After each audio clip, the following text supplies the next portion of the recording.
Hi, today's topic, healthy selfishness. It is a topic that I haven't seen anyone speak about, but I am under the impression that, I don't know, God, Jesus wants me to learn about it every single day. And it's a boundary, it's something we all need. And I think we should talk about it. So yeah, let's get into it.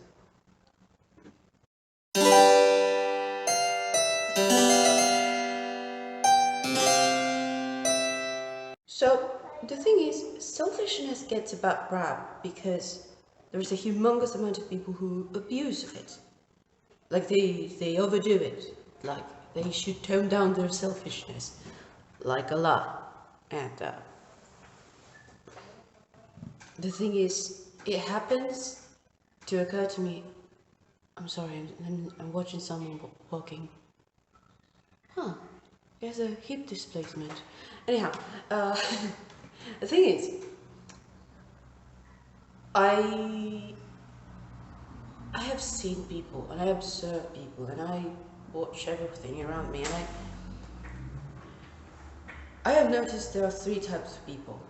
Those who overindulge in selfishness, those who overindulge in selflessness, and those who have a balanced approach to it. Those are the minority, like this teeny tiny bit minority. The rest, we do something in between. We do something in between those extremes. We tend to overindulge in either or. And some of us even have cycles of too much selfishness and too much selflessness. And that tends to happen when it comes to relationships because we have been indoctrinated to be selfless and kind. And the thing is, people abuse that, and then you just call back and you're just like, I'm giving you nothing. I'm giving you nothing. And then we are closed down to the world, and you're just like, well, selfish to anyone, and just like, I'm not opening, I'm not lowering my walls. My walls are there, they're protecting me. I love them. I love my walls, okay? Nobody messes with me. I have boundaries. And we become selfish with our energy, and we just, to the point and degree that we become lonely. And it's because we just want to stay away from people and we want to avoid anyone from stealing this precious little thing we have, which is the very little piece we have managed to grab onto. And those are cycles, and then we just are like infatuated or something, just like, have all the selflessness I have in my heart. And then you just fall and crash again because you're just like, yeah, I shouldn't have given you everything. I'm sorry. And this is not just related to romantic relationships. I mean this with the best of intention, but I'm talking about friendships and family members. And it can either go in cycles or you have a tendency. But either way, you have a tendency to lean on more than one side of the spectrum than the other. And it's just like we have to have both internal boundaries, external boundaries, but we also have to be very much aware of which side of the spectrum you lean into. And the vast majority of people I have met, they tend to be selfless to a degree in which it is harmful. Okay, I'm lying. I have met way too many people who are actively selfish beyond frontiers, and they're just like incredibly selfish and cruel about things. But let's pretend for a moment that there is helping humanity in my heart, and that the vast majority of people I've met way too many people who abuse selflessness. And it makes me think sometimes that I need to work on my selfishness, that I need to practice it more. And the thing is, I didn't know how to be selfish. And there was this individual once at a time that was incredibly, like, I've never seen such a stereotypical narcissist. And I was like, wow, I thought that you only existed in books, but no, you're real. Wow. He was so cartoonish, so narcissistic. It was so cartoonish. It looked like a cartoon. of a DSM classification. It was like, wow, you exist, you exist. Oh my god! And it was fascinating to observe this individual, and I was fascinated, just like, I had a friend at the time who was like, why are you hanging around this individual if it annoys you so much? I'm learning so much about selfishness. It's amazing. I never think of anyone who could be that selfish. And I was like, some narcissists teach you about the healthy narcissism you're lacking about.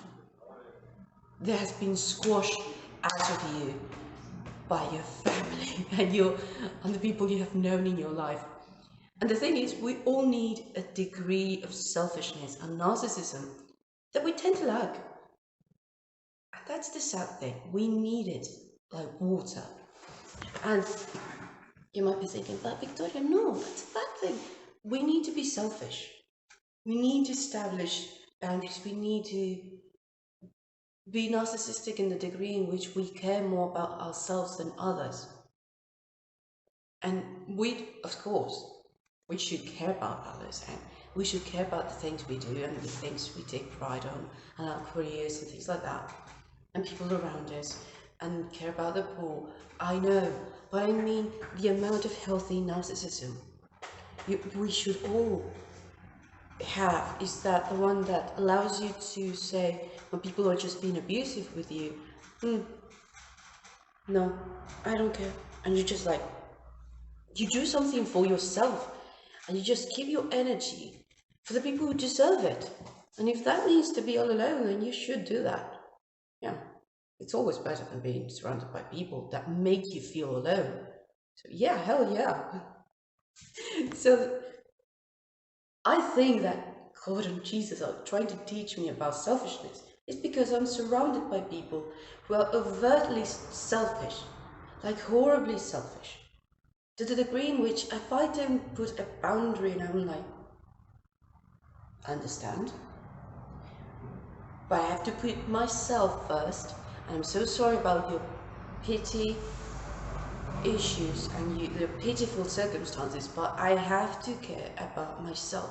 I cannot go above and beyond for you when I have to care about myself. Okay? It's that healthy amount of selfishness. You're like, I get it, I understand. And I understand you have your issues and your problems, but I have issues too. I'm a human being too. And I have to fix about myself. And I have to care about myself a little bit. Or at least, not just a little bit, but enough not to allow you to abuse me. You know? It's just like, so yeah. I hope it has helped you somehow, this, and it has served you and has enlightened you of something. Just, I don't know.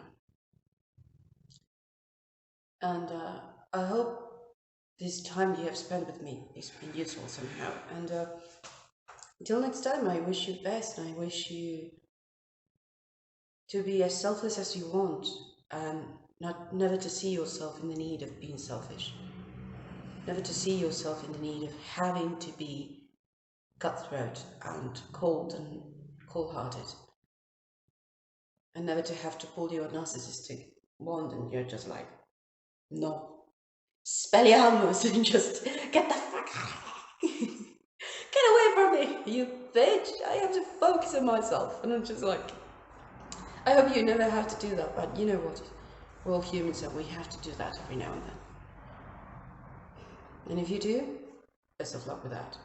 Because that is hard, especially when it's not in your nature. Well, until next time, I wish you the best, and bye-bye.